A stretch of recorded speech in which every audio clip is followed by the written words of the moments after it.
I was outlining my thoughts on writing an article because I don't know if writing intimidates anybody or not. I'm assuming it kind of does. And even if it doesn't intimidate you, like I don't know, I'm at a place where I'm writing like constantly every month, and there are just months I'm like, I don't know how to even start this, you know? You get that whole like writer's block thing, and I think even in creative processes is real. So I thought I'd just kind of share with you guys some of my thoughts, my keys on it, and then we'll kind of go from there. Okay, so how to write an article. Number one, block. So for me, it literally starts with like, I just have to pre-plan a block of time. Typically I'm trying to block like 3 hours. I think my last article, I've got about three hours into it, something like that by the time I'm done. So block it. Okay, number two, outline.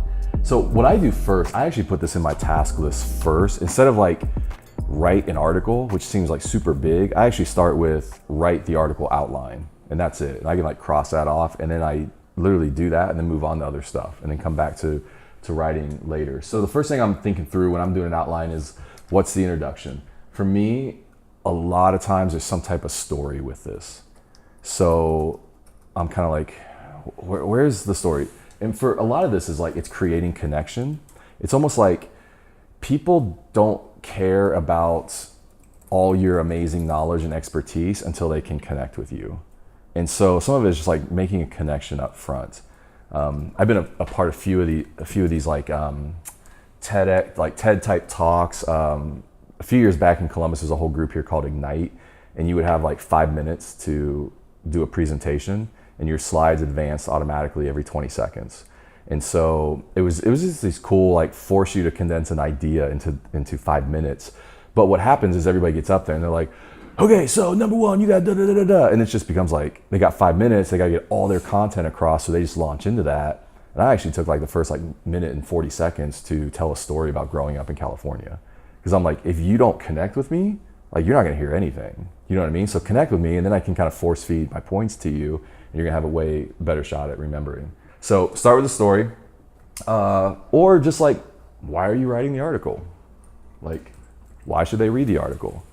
So you could literally have an introduction that's like, hey, so first Monday back at work, you know, Josh gets up and is like, hey, we're gonna start a blog. And I'm like, oh crap, I don't wanna write an article. But then he laid out a plan, and I was like, oh, maybe I could do this. So I thought like I could write about elephants, and I began to, you know, I mean, it's like, that could be a story, but people would like connect with that because they're like, oh, like, you know, you show up to work and they're like, write an article, and you're like, what?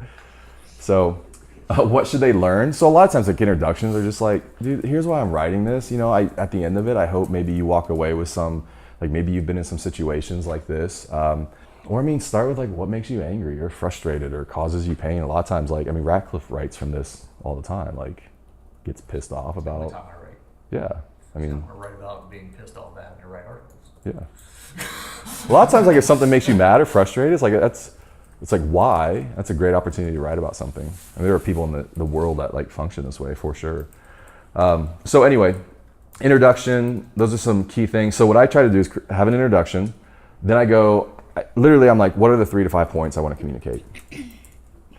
And then there's a close. So when I get to 3 to 5 points, it could be very structured. Like, I want to share with you 3 keys to create amazing, you know, pecan pie. What we're not trying to do is create something exhaustive. So I literally don't care. Some people are like, but is that it? Like, are these all the 5 keys? And I'm like, it doesn't matter.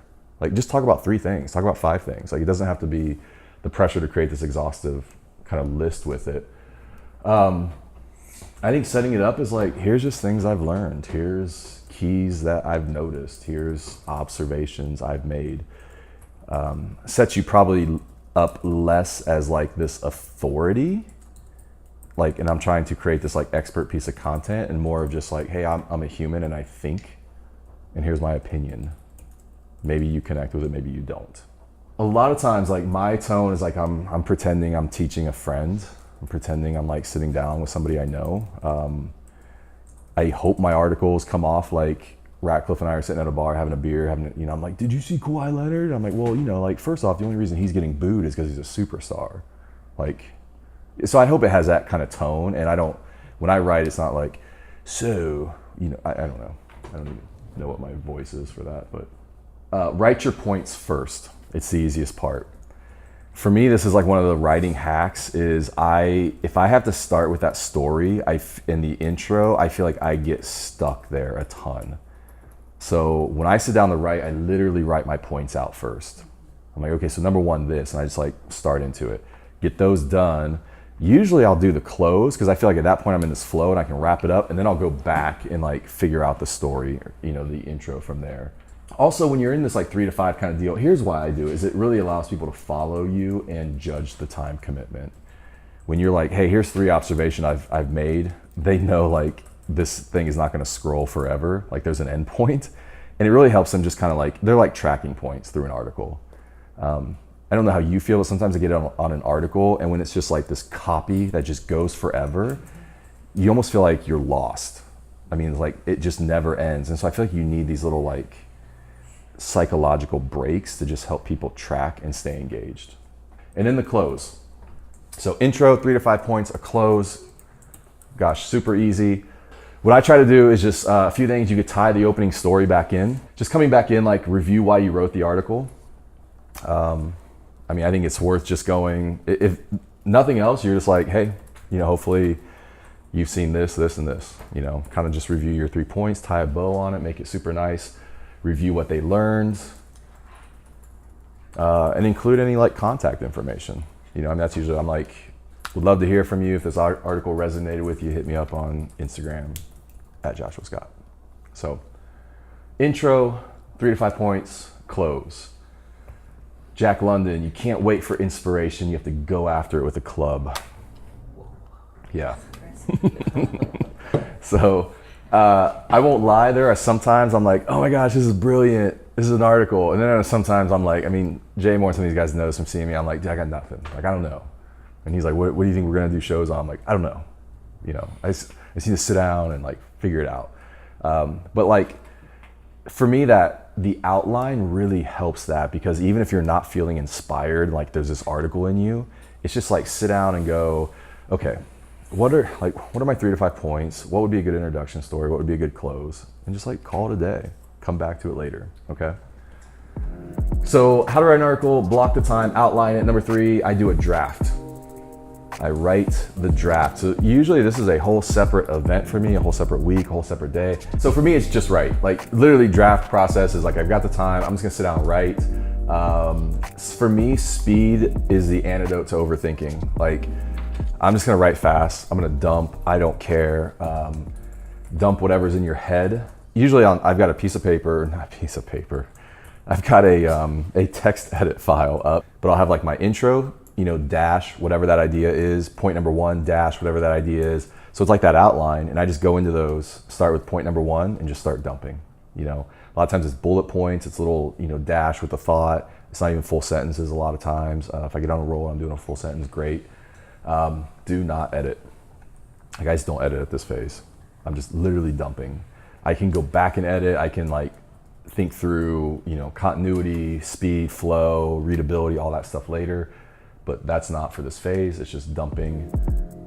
So block, outline, draft, and then number 4, I go into an editing phase. A lot of times this is the same. I'm sitting down at the same time. I dump, and then I start going back through and figure it out. You can always edit a bad page. You can't edit a blank page. So it's like, just get it down, So editing, here's some things. This is where I spell check. I don't, the perfectionist in me, like the whole draft phase and just like dump it and do not edit, that gets hard, sometimes, but this is where I go back and spell check. Research and fact check. A lot of times I'm literally like, this last article I wrote, I was like, January, I'm like, when was that? I don't know. XX, 2019. Like, I don't know what that date was. So I'm just throwing in like, I do big capital X's because that when I visually cues me when I go back through, like fill that in. I know that he averages XX point X, points a game. Like, I'm just not going to try and fill that out. Yeah, this is where I go back and I'm like, are there enough stories? Are there enough quotes, facts? Because for me, there's like the information, but then there's the anecdotal stuff of, do I have quotes to support it? Are there any other stories? Does that remind me of anything? I'm just kind of adding the color to it. When I edit, one of the things I do is I just try to read. Once I get to a point where I feel like this is good, I try to read it at a fast pace to just make sure the flow like feels good. I try to edit visually at this point. So for me, and you guys have seen my stuff, I kind of shoot for short paragraphs, interesting breaks, ellipses, uncommon punctuation. I know like the grammar Nazis would just chew my stuff apart.